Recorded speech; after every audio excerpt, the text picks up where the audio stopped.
Garth. So call to order this Committee of the Whole meeting for Monday, February 24th, 2020. I will entertain a motion to adopt the agenda as presented or amendment. Are there any amendments or omissions? No? Motion then? Councillor Toohey moved, Councillor Anderson seconded. Thank you very much. Any discussion? Seeing none. On the question, then all those in favor? Opposed? Carried. We have no delegations for this Committee of the Whole. We have no discussion items. We have no bylaws for discussion, so that takes us straight to item 7.1, Staff Report NDIT Economic Development Capacity Grant Application, pages 1 to 53. And before we start the discussion, we have a few options there. What is Council's pleasure on this particular item?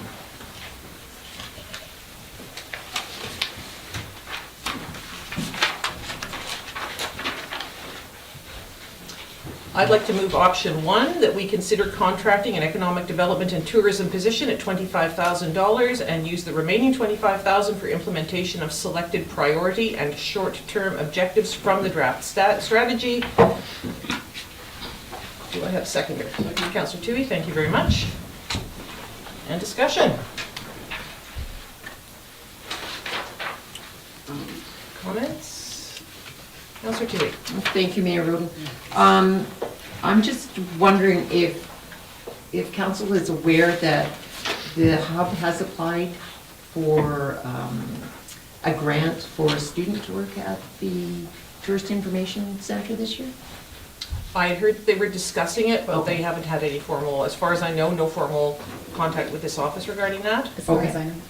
Okay, I will find out for sure. Thank you. And this, of course, follows on from the study that we undertook last year about economic development, something that we hear a lot about. And we do get $50,000 in funding from NDIT every year to use towards economic development. It is on a use it or lose it basis. If we do not use all the funds by the end of the year, they do not roll over to the following year. We lose out on that money. And in the past, over the last 5 years of my being on council, we have used that funding, but we've used it in a somewhat ad hoc way. 2,000 here, 5,000 there, 3,000 there. So this would be a way of utilizing all of that funding and making sure that it all gets used in calendar year 2020 on a number of initiatives that have come forward, such as business walks, such as brochures, such as promoting the mosaics, etc. One key thing in here that I would very much like to see go ahead very quickly is marketing of the hotel Yes. study that we had done. Yes. Talking to a number of the crew and hearing them over the last few weeks just drove home the need for a new hotel here in Ashcroft. A 64-room hotel would not have fit all their needs, but it would have gone a long way towards accommodating quite a few of the crew members who came into town. Councillor Davenport. I support definitely the position, and there's a number of things, obviously, including the hotel promotion. The mosaic walk is definitely something, basically all the things that are listed outlined by staff, which case in point staff doesn't really have a lot of time to do.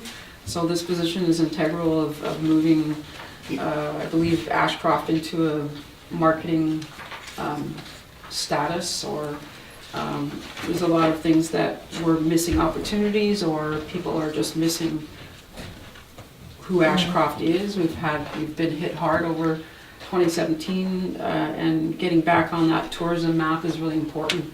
So I'm hoping that this position will take the study that was done and run with all the suggestions and outlines that we can do, and even move it into a position of getting tourism and back to Ashcroft. So definitely support it. Thank you. Yeah, I found it interesting to see on page 30 of the report, the develop a streamlined prepackaged film policy. That was something that came up at a committee of the whole meeting at the TNRD on Friday, when a presenter from MNP, who'd done a filming study in the TNRD, did mention the importance to the film industry of communities being film ready. Yeah. That makes it much easier and much more attractive for film companies if they know they can come into a community and be handed the film policy, hopefully not that thick. Here's our filming policy, so that takes away a lot of the questions, and it really does save on staff time, because DCO Dick, I think you can probably confirm how much staff time was taken up with the filming of the Twilight Zone episode, Yeah. quite a lot, Like, quite a lot. so. Yeah. So just as a point to council as well, if we do go ahead and adopt option 1, that means that this will be brought forward to a future come on to new business on tonight's council meeting. Or we can defer it to another council meeting if council wants more time to go through the policy or through the proposal and take another look at it. So. Any more comments, questions? Councillor Anderson? No, just that I'm excited to see the report, and I think it is a lot to consider for council. It would be a good idea to be able to reflect on it further. I'm excited about the suggestion for a local business alliance as well, because that is something that's been missing in the community, and I think it's very important. And also the mosaic brochure is a great idea as well.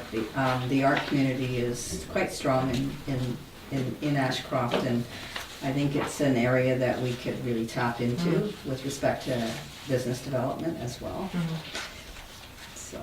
And it was noted a couple of times, or 2 or 3 times, the lack of a chamber and things that a chamber of commerce would be able to do if we had one. And I think that this would help to address some of those issues, shall we say, or challenges around not having a chamber as a go-to organization for local businesses. All right, any other comments? Nope, seeing none. On the question then, all those in favor? Opposed, carried. All right, we move on to item 7.2, asset management presentation and demonstration from CFO Bhalla. Okay, I'll go up to the podium unlike usually. I will move out of the way like usual. When you're ready, I'll turn the light out. As usual. As usual.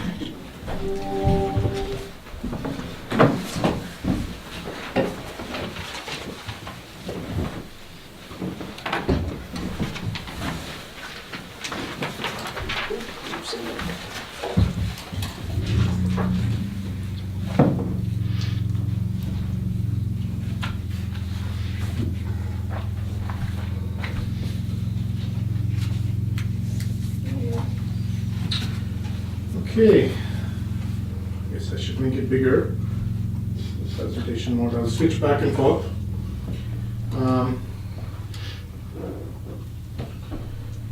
One more asset management presentation. So this is a presentation of, I guess, culminating 2 years of work culminating, and 2-year agendas. You've seen the asset management plan, asset management strategy attached, as well as there's an updated policy which is in the regular meeting for approval. So we've reached the point where the work has concluded. I always usually I put up comics, but this is example of asset management gone wrong. Alberta has orphan well cleanup issue. Estimate is 30 billion, and their assets right now in the bank are 227 million. So, so planning went off the rails there a little bit. Okay, so we've all seen this. This is the asset management VC structure framework on how to manage assets. It includes assessing, after you assess your assets and your practices, planning around it, which means creating asset management policy, asset management strategy, an asset management plan, and then integrating that into a long-term financial plan, which is the documents you have, and I'll go over the long-term financial plan as well. And then you've got implementing the asset management practices and measuring and reporting the results. I did start off with more the measurement and reporting side, results first, and then built it after that, and you saw BI for financial statements first, and over the last year and a half, and then other parts of the software and strategy development. So where we, initially we started with the UBCM grant. Urban System did some mapping and planning for us, and an initial plan. We finished that, we got the grant, then we went into a phase 2 FCM grant, and I bolded that because I've submitted the final reports for that grant. And we are into phase 3, which is implementation of asset management. What did the FCM grant get us? $25,000.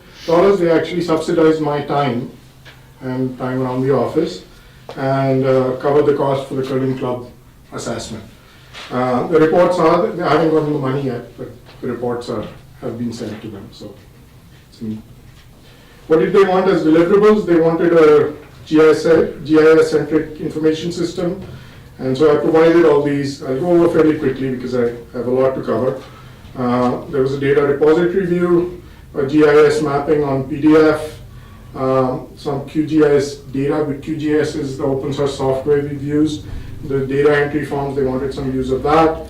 They wanted a set of BI reports and asset management strategy, which we provided, and then they wanted the curling club assessments. All these deliverables were done and sent off to them. So a fair bit of work. They didn't give the money for free. So real cost of asset management, and I like to, you see the little budget being blown up on top? That's generally what asset management does. So in terms of costs, these are the real costs, which would be for a community our size. So asset management, there's a number of software for asset management. Asset Finder is one of the more common ones. There's Munisite, there's PSD does a software. There's lots of them.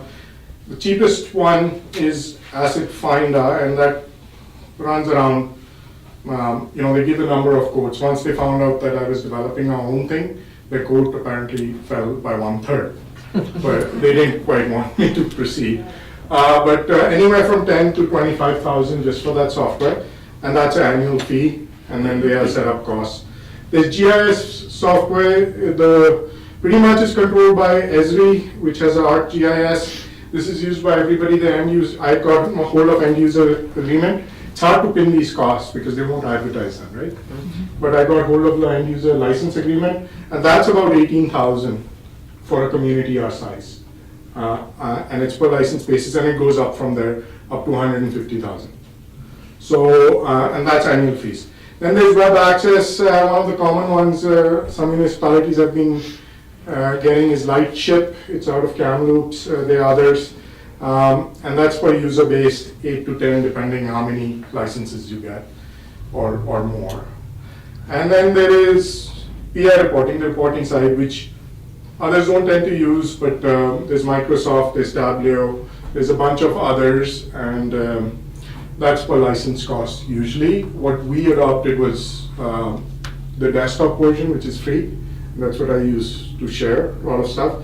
You can get higher tiers of pro versions, which has more features, more collaborative features. So total software cost would be in the range of 35,000. To start off, initial cost and 35,000 annually at the lowest stage. Then becomes staffing. Typically, you need some asset management expertise, GIS expertise, and IT expertise to pull it together. Per FTE, usually those FTEs are about, with benefits, is about 90,000, right? So it starts, and consulting. All of these softwares have consulting divisions to them, and that's where they tend to make the most money, is in consulting. And the contracts for consulting start at 50,000, and they go up from there, even for small municipalities. So I like illustrating this because these are all the costs we avoided. I benchmark against Kamloops. These are the different spendings of different areas. Burnaby spends 1.2 million, this is just GIS. Coquitlam 1.1 million. Kamloops 611,000, Kelowna 500, Surrey 2.675, Victoria 630, and it goes on. And staffing is underneath. It's really small, but you're looking typically 6-7 staff, and for the bigger municipalities, 20 to 30 staff doing the GIS. So the bigger cost in software is the staffing, even for small municipalities, 1 or 2 FTEs cost one or two extra people is a big, big cost. So I started out looking at this to find a solution to this, because we cannot do the same level of work and have the ability to spend that much money. So what did we do? So another example, Penticton, the geospatial strategy is 25,000 people there. I think you've seen this graph, these figures before. It's about 500,000 a year in GIS, and they exclude IT costs, and in small print there's 1.25 million paid for project costs, and mainly that's for consultants. So these are real costs, not numbers made up. It's actual costs communities are facing. Why are they facing this? It's become pretty much mandatory. Our big report we do to Provin at GIS now sent out an email saying asset management reporting will be part of it. So the pressure to do this, Ontario's legislated it. LGIS is the last step before legislation that we are supposed to. So what was the solution? It took me a lot of work over 2 years. Last year particularly, I've been here pretty much most weekends, if not with my kids here working away, building this. So the solution was to collaborate together and learn together. That was one way of dealing with this. Sharing resources freely, educating, and conducting workshops and seminars and letting people know, okay, this is another way to do things, and using our colleagues as resources to find solutions to this challenge. And then there was a research involved in software, so settled down with open source, which doesn't require any licenses, and it's free as long as you go over the learning curve and set it up to work, which is the challenging part. And then leveraging the cloud. Most municipalities will use their local computers because of the licensing structure, really, because it doesn't allow, and so they have their own servers, and their structures are challenging. They've got multiple servers, and maybe I have a picture of a typical IT setup to make this happen. It's multiple, arrows, data flowing everywhere, and multiple servers. The only way we could do this was being absolutely frugal. That means not spending a single penny if we could avoid it, right? And integrating and keeping things simple. And the solution to that was integrating spatial and database technology. Initially, I'll be going over the PowerPoint, then I'll get into the demo. And please interrupt me anytime for questions, because as you know, I go really quick over things, so please stop me, otherwise I'll be on in my way. Okay, so here's the map of a typical setup. This is typically what a structure, and this is, I think, Penticton setup. I'm actually going to escape out of this, so I can actually draw there. This is Penticton setup. Okay, let's try to do some. There. I like this thing because I can draw on it as well. So it's a pretty complex setup. I count 1, 2, 3, 4, 5, 6 servers at the minimum and 2 sub-servers. The setup we ended up with was this, on this end. And that is a central cloud-based setup where a number of clients are accessing the same database. Takes a lot of the complexity out of what you're doing, but it required some learning and using some few different open source tools and open source programming paradigms. So the solution started with the revised policy. You've got the strategy, you've got the asset management plan, and you got long-term financial plan. All of these are shared. I've set up a website. I'm starting to share it now, and I've set up a venture which basically shares this stuff, and you can go on the website and download all of this and modify it, and other municipalities can do that, saving themselves probably a 50,000 consultant bill to draft up these things. So freely shared, and I encourage you to I can go in the website, maybe I'll go later and show the website as well, so you can see it. So solution had to be a practical and operational tool. which meant designing with the end in mind, which meant starting with, I should make it bigger again. I want to draw on this, but might not be possible. Yeah. So design with end in mind. I'm sorry if the audience can't see, it's small, but basically looking at reporting first and what you could get out of it. So every time we made anything, there was a use for it. It wasn't just designed for the sake of designing something. Be factual and not fluff, which meant empirical focus and not presuming relationships. There's lots of vendors out there who will optimize your asset management, and they presume, and it's very common, and I won't, they're sending us emails all the time, but they presume that a level of service has a direct relationship with, your asset, and it's a very defined relationship, and then asset only lasts 30 years, the engineers, and can't last any longer. So they've defined these relationships, which are not really direct factual relationships, they're sort of linked, and then they try and optimize over those, multivariate optimization and say, if you did this treatment for the road, there are 50 treatments, it'll extend your life and save you this much money. And all that stuff sounds really good, it looks great in graphs, but factually, when you're actually running and repairing roads, it doesn't mean anything. We don't have 50 treatments to put on roads. Either you fill the cracks or you repair the road, pretty much, right? You could do a couple of other things, batch fixing, but a lot of that stuff is fluff. But I'm amazed how many municipalities are buying into this and spending tons of money doing this. And it looks great on paper, but in real life, it's not practical. And then we have to have a tool which is tied to our annual budget process and long-term planning. And we'll go over it, and I've given out those big spreadsheets. We'll go over it and then we'll link into it as well. Okay, real cost. This is where I wanted to write. And I have that same graph there. Let me try and see whether I can. It worked when I was playing with it. Okay, I can't draw. So basically what I've done is this whole software cost, I've reduced it to 0. And it's available it's done for us at 0 for our municipality, but it's available for other municipalities at 0. So 0 software costs. Because every license is open source, except the Power BI license, which is basic desktop, is free. Municipalities can choose to do more advanced versions, but basically eliminated the 35,000.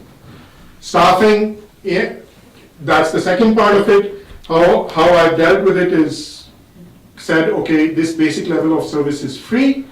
If you want time spent on it, like designing, doing some advanced GIS, getting parcel map DC, then you'll have to pay something to make it feasible, because that's time spent. But really, it's reduced by a factor of 20, the cost. So you're not spending, and the idea there is that the cloud can let us share our skills, share our expertise, and bring down the cost across all the municipalities. Okay, so now into demo of the system. I've talked enough. I'd like to show what it looks like. We'll start with BI reports, then do some web mapping. I'll show some of the apps we've developed. We have a cemetery app, and Kamloops is kind of, I'll benchmark against, and then I'll show you the cell phone app as well. Okay, BI reports. Any questions before I move on? So you're on the cloud right now? I am, these reports are on the cloud, yeah. So I've gone into the website and I'm going into, so this is BI reports are available on the cloud for council. And they can be developed first financial reports, so they could see our finances online and see how we're doing. And then we went into asset management report. And I'll get into the asset management, and if you like, we can shift into the financial reports as well at some point. So you just log in, there's a login, the council knows the password, they're not supposed to share it, and they log in. It's not for public consumption, but for internal purposes. So starting 52 million in assets, and this excludes a water treatment plant, which is still work in progress till it hits our accounts That's another 10 million, give and take. So we'll have assets about 60 million. Tells us our condition profile down here. Most of our assets are fair, and then some in good condition and some sort of rated 2, which is poor, and none in critical.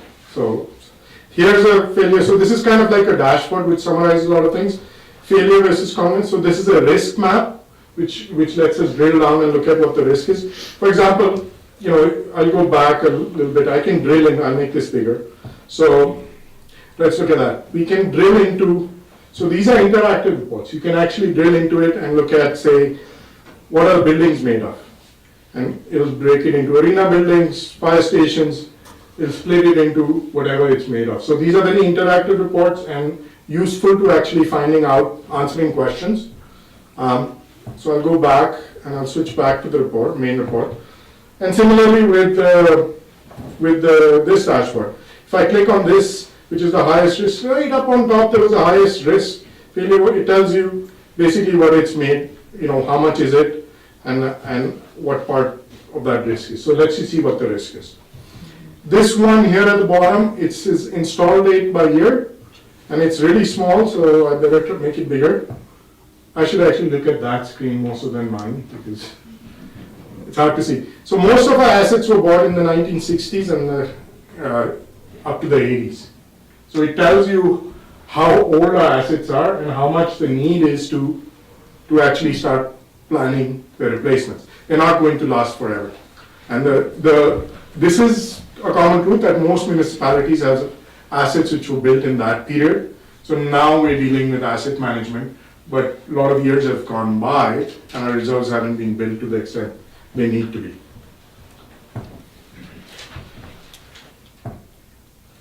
And here's another view of the risk analysis. Lets you drill down into the risk and give a better idea of what the risk is and where it is.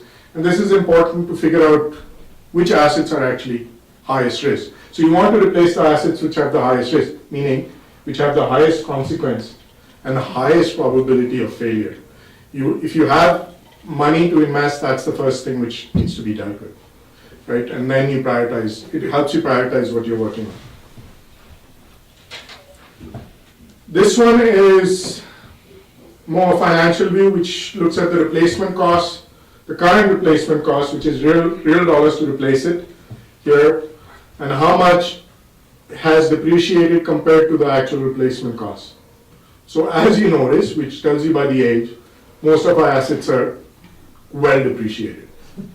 Maybe I shouldn't use the word well, they're depreciated.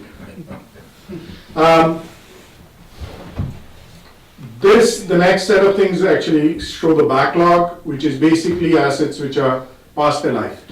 Now this is where, when I was talking about optimization and all these companies out there trying to optimize, most of our roads are past their life.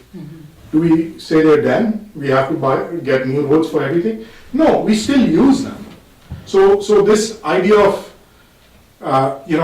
binary, whether when it's done, it's finished. No, there is always a backlog you'll carry. And the idea is to start putting enough aside that you start dealing with your backlog and dealing with your critical assets. It's not like all of a sudden you'll replace everything. You won't replace all your pipes because they're past the engineering life. Our pipes are past our engineered lives, but when we look at them, the mains are in good condition. They're not the ICF, Brian, correct me, what is it? Asbestos lime cement? I couldn't remember the acronym. They are in good condition. They are hard pipes. When we have breaks, there are breaks on the lines coming out, not on the mains. So, as far as replacing them goes, we are not at that point, and we are lucky to be at that point. This is a graph about sustainability. A lot goes into it.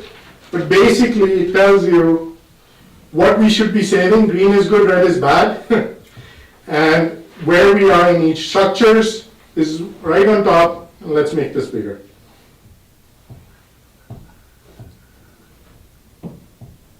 Oh, there. So in structures, we are in yellow. we're putting aside 114,000. What we need to put in is 202. Fleet, we're saving beyond it, and it tells you where each is. The worst is roads, and the next one is buildings. And buildings with a grain of salt, because they have an engineered life, but we don't tear down a building as soon as, we didn't tear down the curling club as soon as it reached its life. So, you know, you have to, there's more data improvement which needs to happen. Like the structures in place, we need to start putting in revised lives and extending lives and putting those things in, so we get a clearer and clearer picture. But this graph gives you how well we are saving to replace assets. Fleet and equipment, excellent shape. Roads, water, wastewater, roads in worst, we are in the red, and that's where we have a shortfall, and you know, I've been encouraging to start putting aside money for that, and then buildings after that, and then wastewater and stormwater. So it will give you a sense of what we need to save and where we are.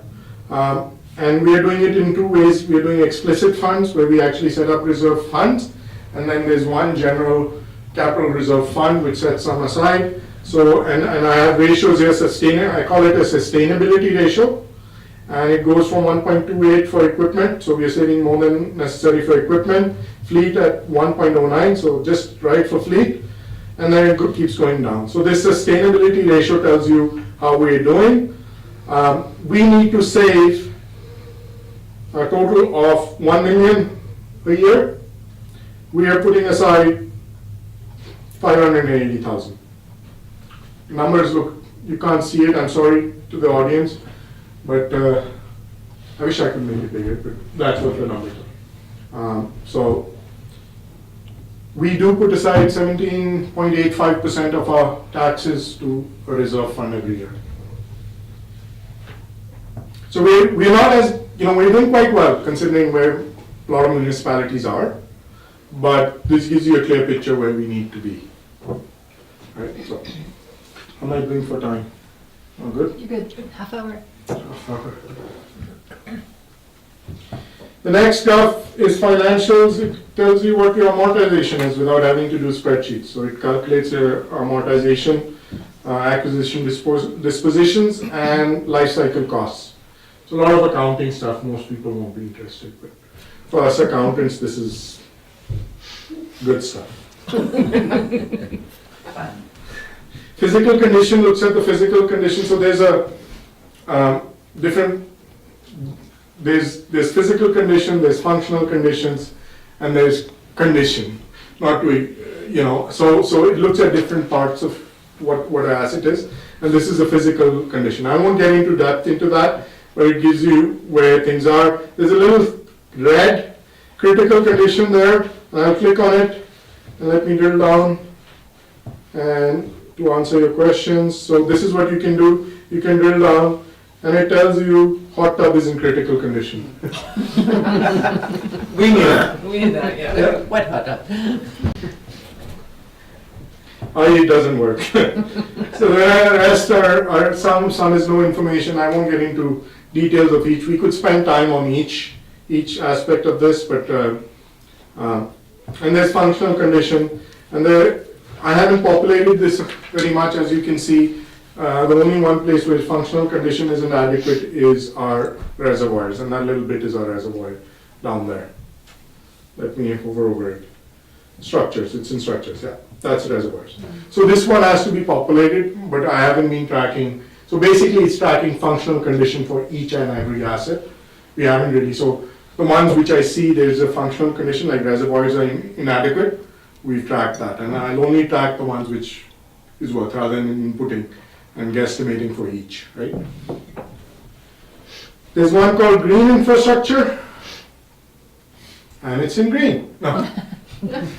And this is tracking natural assets and tracking enhanced assets. We've got 4 enhanced assets which are basically parks. Legacy Park, Mesa Vista Park, Millennium Park, and Highway 97 and Mesa Vista Drive. And then I'm starting to input trails, and we'll start inputting natural waterways, these are things which we are mandated to track as well now, natural assets, and we have a mechanism to track them and start putting things in. Stats of a good old Stat Canada, which asks us questions, how long are your pipes? It is 26,154 meters and 0.82 meters is the length. So the system is able to measure the length as soon as you draw it and measure the whole network length. And same with, so we can get that data, they asked for this data, and the last report I filled, I was guesstimating, now I cannot say, what's going in. And we do have a new survey sitting on my desk, which I haven't responded to, Brian. So we keep getting these surveys. Asset renewal profile. Now I'm going to get into, okay, any questions before I kind of move into more stuff? Okay? Won't give you too long to think of one. So renewal profile this is something the demand is, what is your renewal profile 100 years down the road? What assets are going to expire per the engineering life and you'll have to replace. And this is what this is. And I've only highlighted one, but if I show everything, that's our renewal profile for all the different assets. What does it mean in real life? This is what these consultants will focus to so much. What does it mean in real life? The engineering life is expiring. Basically, are you going to stop using those assets? If you don't have any money, yeah, you're going to keep using those until you find something to replace those assets. So this, how I dealt with it was take that renewal profile, look at what's coming up for renewal in the next 5 years, take that data, which is data to export right here, export it into Excel, it's an easy step, and then that fits into our 10-year capital plan. So I use that, take it out and say, what's expiring? Is it really expiring? Ask fine, are we going to destroy this building and build a new one? No, so that's not really. So get that real data, and then it goes into this report right here, which is our real budgeting for the next 10 years. So it goes into this report. I take whatever council priorities are for the next year we talk about in the budgeting process. I take what is coming up in the next 10-year cycle and put it in here.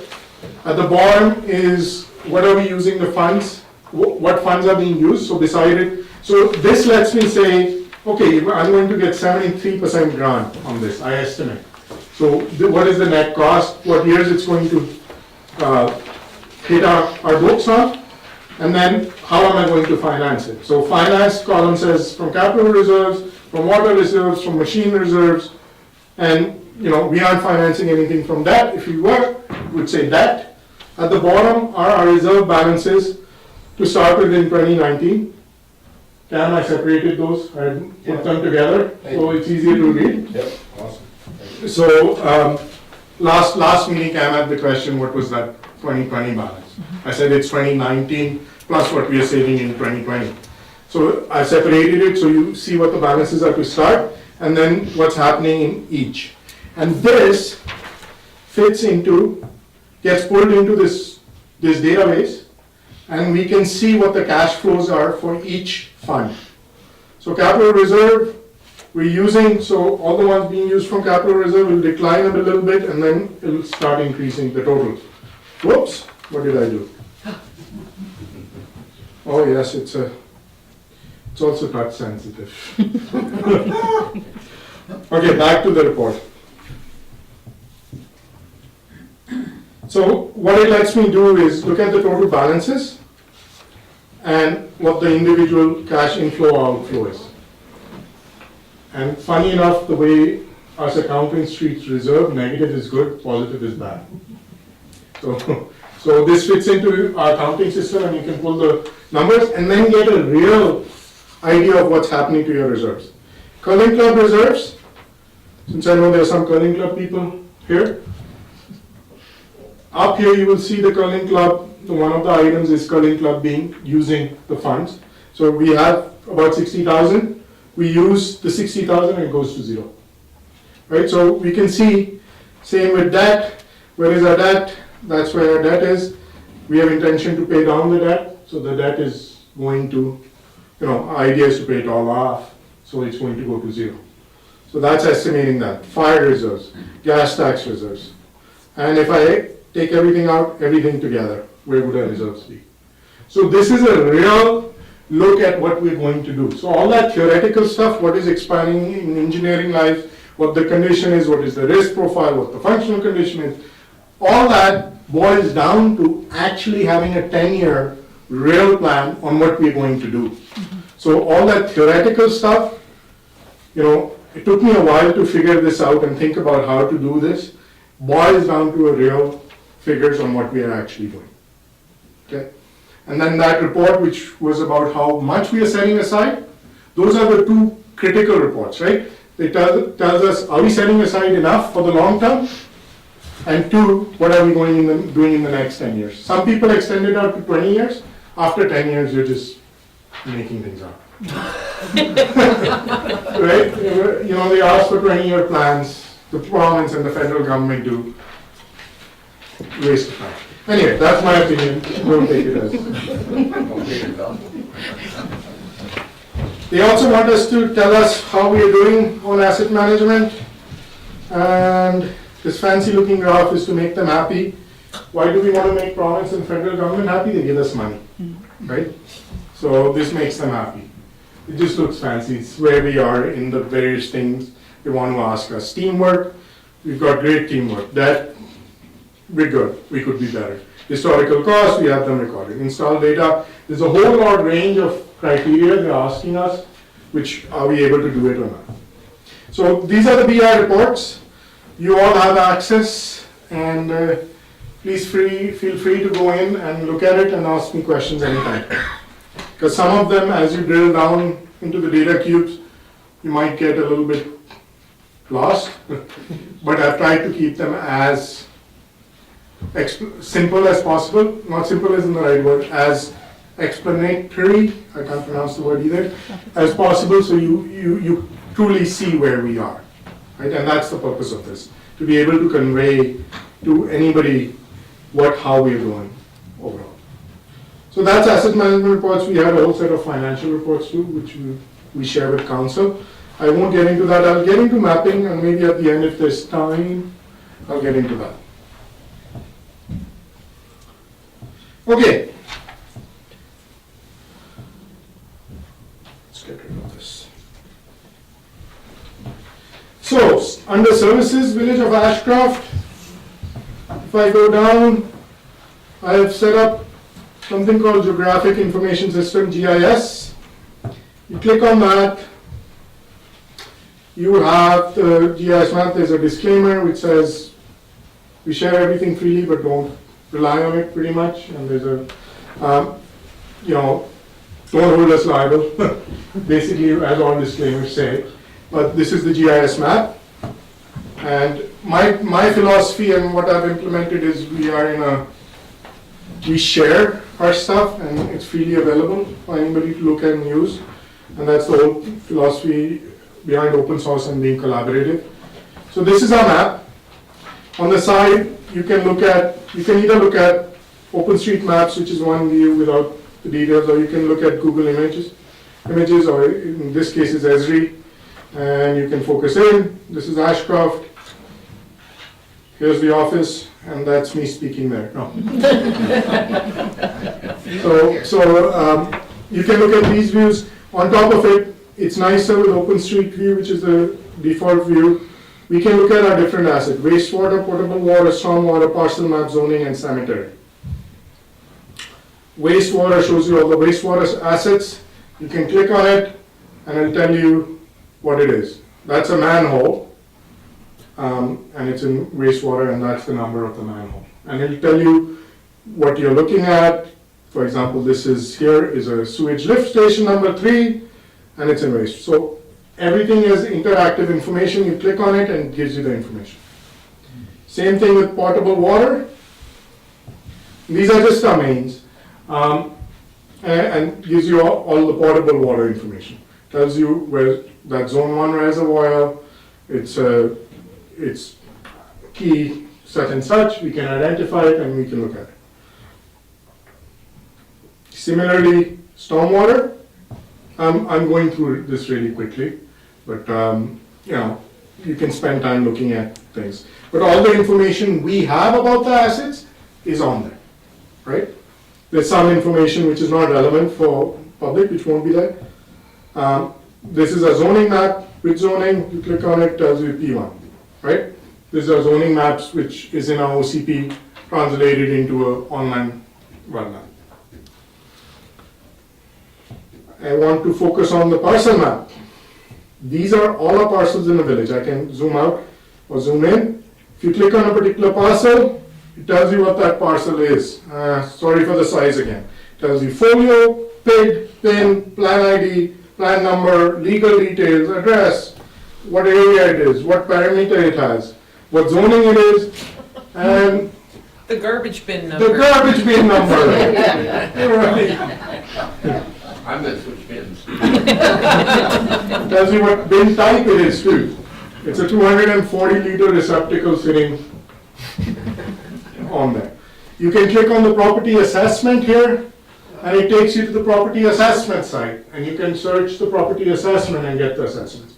I decided not to pull in that data. A, I would have to pay money and spend time. Your address and putting the PIN or PID, all of that you already have. Oh, this doesn't want me to click that back again. You can have a garbage collection schedule, which is not tough. You go to our website, it tells you on Tuesdays we collect for North Ashcroft, on Thursdays we collect for Mesa. That's about it, right? We don't have much more of a schedule. So I didn't have to put it against each. This, though, these parcels are downloaded at least on a monthly basis from Parcel Map BC, which is a division of land titles. This used to be done by the regional districts or bigger cities, and they still do it. They have staff of 6 or 7 doing this, but land titles now has a group which updates this daily. Right? We don't need daily, we don't have development daily in the village, but you can download this on a daily basis and get the most recent data. It downloads all the property lines, it downloads everything is in there, if legal descriptions are changed, if construction is happening, all of that data is available. So the difference, and this is what's talking about being frugal, I'm just using what's available in the province. I'm not going and trying to create processes which are already available. The BC assessment information, I'm just sending a link to BC assessment. Why recreate the process and then have a timing difference? Where BC assessment has updated stuff and you haven't updated stuff and you're creating work. And why I say this, because I'm able to do this, and I'll go to Kamloops map, and this is not a criticism for Kamloops. This is Kamloops map. The difference, it's a lot busier. I'm going to zoom in. Maybe I should have connected my mouse. Let's try and click on a really small parcel. Come on, there. They do the same thing, but they pull in all the data themselves, like property reports, so no different from ours, a staff of 6 or 7. And they're pulling in the same data, they have a garbage property report. The property report, they have their own development division, just pulls in that data, which you can get from BC assessment but by typing the address. So they're just pulling in the data, they must have an agreement with them, and somebody spends their time pulling this in. Exact same data is available on BC assessments by writing your PID or address or anything else. So I'm illustrating that because I needed to benchmark. The idea when I started this one, I said to council was to develop something for small municipality, which is just as good as large municipalities do, at the fraction of what they spend on it. And that's what, I think we've succeeded in doing. Okay, so what else? So that's one set of maps. There's a tourism website. Since we were talking about tourism, I thought I'd pull it up. I'd shown you briefly what we were doing. So I did the website, mosaics, all about mosaics, the trains, RV Park site, heritage culture sites, all of these need some photographs. So this is why it's not active. It's like a website which is not active yet, because we like to do.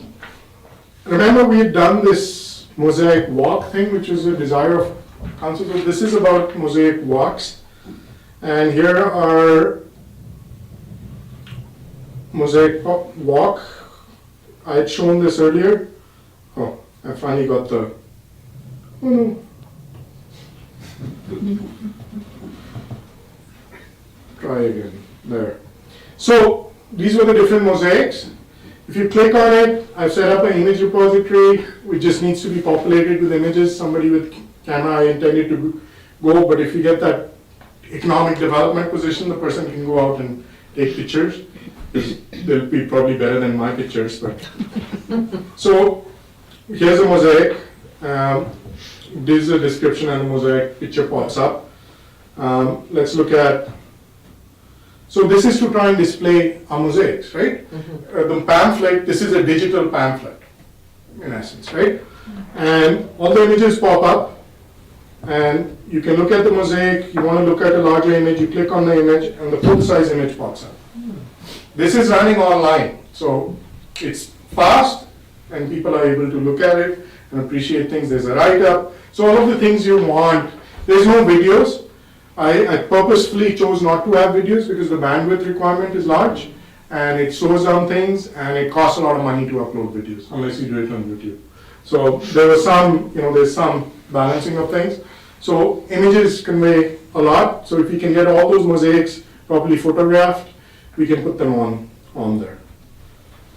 So that's the next step. That's all what is waiting. So, I called it, this one, what did I call it? Heritage Park Mosaic Walk. It's really small. And then I also put in the Inukshuk Trail, which you can see in, let's try and move it, up on the mesa. You can walk down that trail if you've been down there. It's a nice walk. And little viewpoints where you can click on the viewpoint and an image pops up.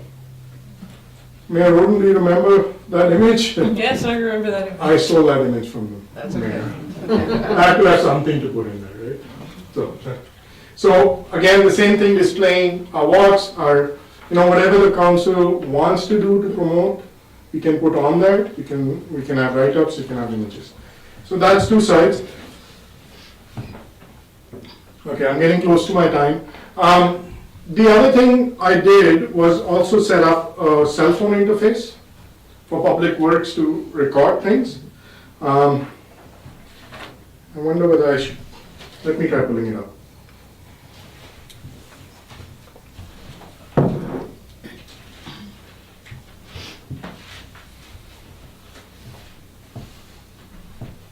It's password protected, so it's only for the Public Works. I think I can remember the password. Okay, similar map, safe password, no, but it has a lot more choices. What I didn't put on there was utilities like TELUS, Hydro, Fortis, the liability concerns, so we can't put those up, but for Public Works it's useful, in the sense if they're digging somewhere, they know they have to do a PC1 call and find out where it is, but this will help them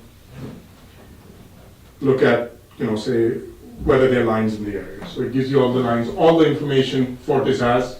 Same thing they send on BC1, but in a format they can look at on the cell phone. So I'm going to change this. I can get this. Okay. I wanted to put it in, it'll get even smaller. I can put a model, a cell phone screen on there, but then it'll get even smaller. But basically, this is the interface for Public Works to put in data as well. And so if you give me a moment, I think I'll need to connect my mouse because I don't know the right click on this.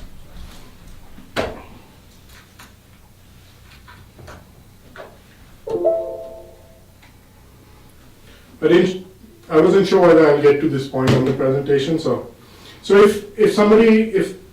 if Public Works says, okay, I have an issue at this particular point, they can right click and it puts a marker, it pulls up, and the things it allows you to then to enter is repairs.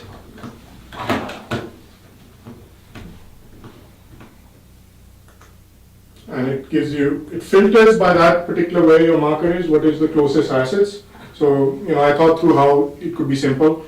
You can choose whether you're looking at different parts, potable water, wastewater. So if they were looking at potable water, it chooses the 10 closest assets to that thing, and then you can pull up. And then you can do a report and put in repairs, and just press insert, and it immediately puts that repair in the database, puts a marker, says this repair was done at this time, this date, and now you have a record of that repair.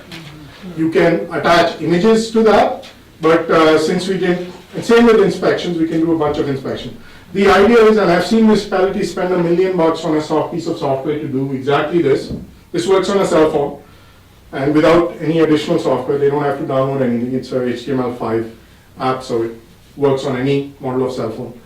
I have seen municipalities spend over $1 million and then have a piece of software which is complex, not get used. So this was made to be simple, but the idea is not to put more on public works. In small municipalities, our staff is busy enough doing actual work. They don't want to be doing data, even though accountants, we love data. We cannot intrude on their work. So only in places where if they feel they want to record something, is this appropriate. And if they want to take a movie or a camera or have a document, this allows them to record all of that and then save all those documents to that particular repair or inspection. So, but it's not a thing to mandate public works to do something.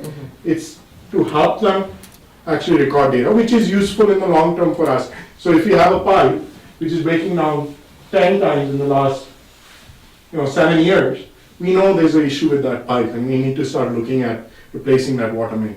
So it's a water main pipe, right? So it starts giving us data on what is possible, real empirical data, not theoretical.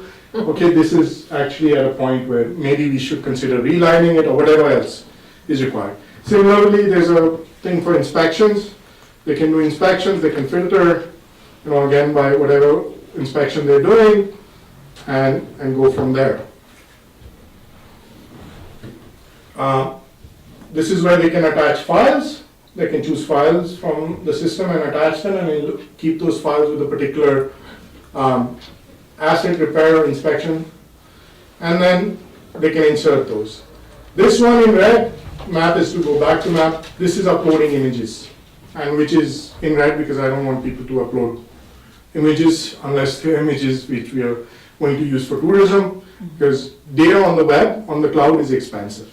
So if you upload a lot, you're going to have to pay for it. So that was the exchange. So I developed a, I think, fairly innovative system which let us save things on our servers and have that, and save any amount of data for really cheap.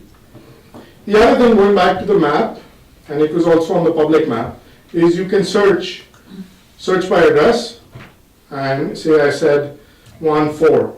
It'll pull up everything with 1-4 in there. And if I hit that, it will go to that particular address. We have also developed a cemetery app, and we can search cemeteries. So let's try with,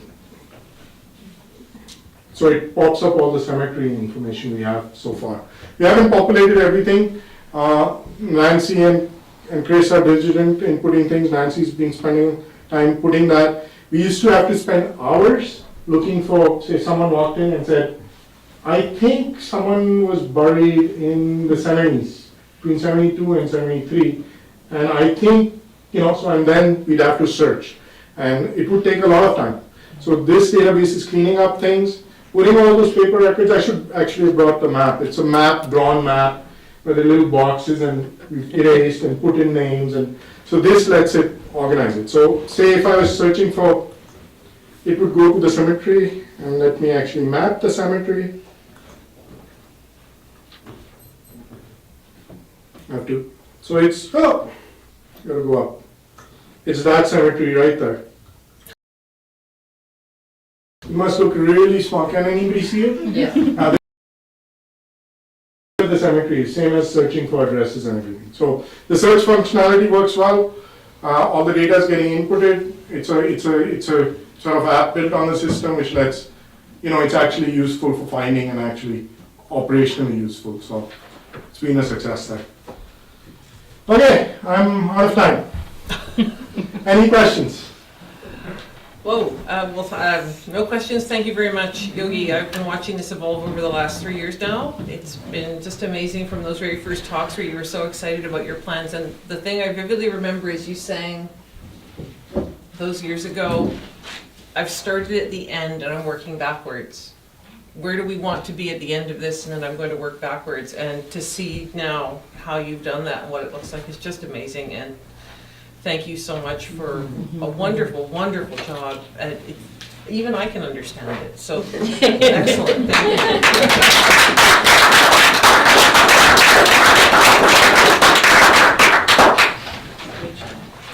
Any other questions? We have about 30 seconds if there's anything from the gallery. I believe Martella Rico, you wanted to say a few words? I did?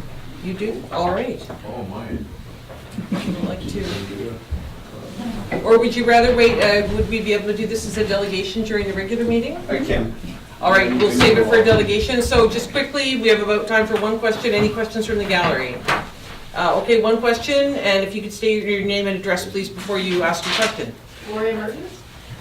Yogi, is this available online? You did say that there was something, so we can see it? Yeah, you can go into the services and GIS and the maps are available there. Yeah, okay, the services. So the idea is later to put in service lines. So there are a lot of questions we face, where is our service connection?